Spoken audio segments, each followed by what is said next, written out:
اور اس کی آخری مثال اس صدی میں، یعنی دور کی تاریخ تو شاید ہمیں معلوم ہو کہ شاید فیری ٹیلز ہیں، یہ کوئی کہانیاں ہیں جو ہم سن رہے ہیں، اس صدی میں جو ہوا ہٹلر کے ہاتھوں 6 ملین 60 لاکھ یہودی ختم کیے، پورا مشرقی یورپ کا یہودی جو ہے کھینچ کھینچ کر وہاں سے پکڑ پکڑ کر، جہاں تک ہٹلر کی حکومت بنی تھی، جہاں تک اس کے جو گئے تھے فتوحات کا دائرہ، وہاں سے یہودیوں کو کھینچ کھینچ کر کنسنٹریشن کیمپس میں لایا گیا۔ پھر خاص مشینیں ایجاد کی گئیں، خاص جو ہیں اس کے لیے ایسے بنائے گئے کہ ان کے لیے اب اتنے لوگوں کو قتل کریں گے تو دفن کیا کریں، کیا کریں، how to dispose of the dead bodies. تو اسپیشل پلانٹ بنائے گئے کہ ایک بڑے سے ہال میں داخل ہو رہے ہیں، وہاں سارے کپڑے اتروا لیے تاکہ یہ کپڑے بھی استعمال ہوں بعد میں۔ کہا یہ جاتا تھا کہ تمہارے کپڑوں میں جوئیں پڑ گئی ہیں تو جوؤں کو اس کو ڈیلاؤس کرنے کے لیے ضروری ہے کپڑے اتار کے آگے گیس کے اندر تاکہ وہ جوئیں ختم ہو جائیں گی۔ پھر ان کے بال اتروا لیتے تھے، عورتوں کے بال بھی شیو کر لیے، مردوں کے بھی۔ ان بالوں سے قالین بنائے انہوں نے جو نازیوں نے اپنے دفتروں میں بچھائے،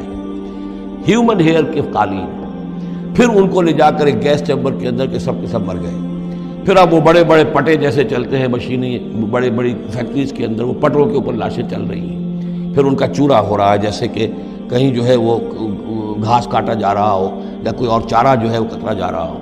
پھر کسی خاص قسم کے کیمیکلز کے اندر ان کو تحلیل کیا کہ آخر میں کیا نکل رہا ہے، نہ کسی گوشت کا پتہ، نہ خون کا پتہ، نہ ہڈی کا پتہ، کسی شے کا پتہ نہیں۔ ایک بدبودار سیاہ رنگ کا مائع باہر نکل رہا ہے، اور اسے وہ لے گئے اپنے کھیتوں میں اور اسے بنا لیا کھاد۔ یہ کام اس صدی میں ہوا ہے، ہولوکاسٹ۔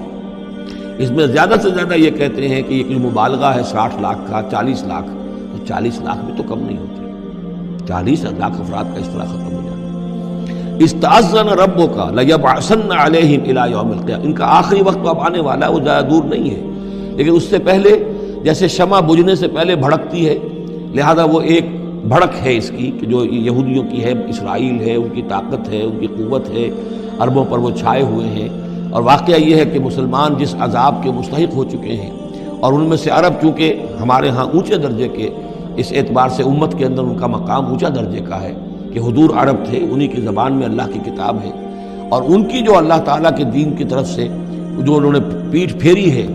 لہذا اس کی جو سزا انہیں مل رہی ہے وہ یہ ہے کہ ایک مغضوب علیہم قوم کے ہاتھوں ان کی تذلیل ہو رہی ہے، ان کے سامنے جھکنا پڑ رہا ہے۔ جن کے ساتھ کسی ایک کمرے میں کبھی بیٹھتے نہیں تھے، اب ان کے ساتھ گفت و شنید جو ہے اور ان کے ساتھ بغل گیر ہونے کی نوبت جو ہے وہ آئی ہے۔ اور ابھی جو کچھ ہونا ہے وہ خیر دوسری بات ہے، میں اس میں نہیں جانا چاہتا، وہ آخری وقت بھی آئے گا،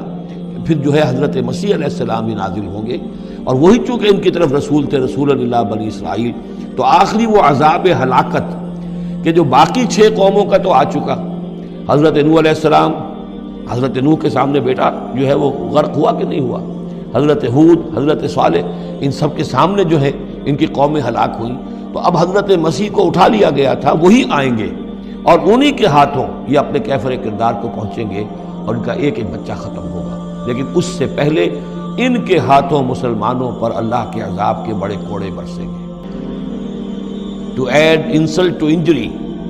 کہ ایک یہودی قوم کے ہاتھوں، مغضوب علیہم قوم کے ہاتھوں پٹائی ہوگی، اور جو ہو رہی ہے، لیکن یہ کہ ابھی شدید تر صورت میں اس کا شروع ہونے والا ہے معاملہ۔ کوئی دنوں کی بات ہے کہ مسجد اقصی شہید کر دی جائے گی، اور پھر ایک طوفان جو ہے مڈل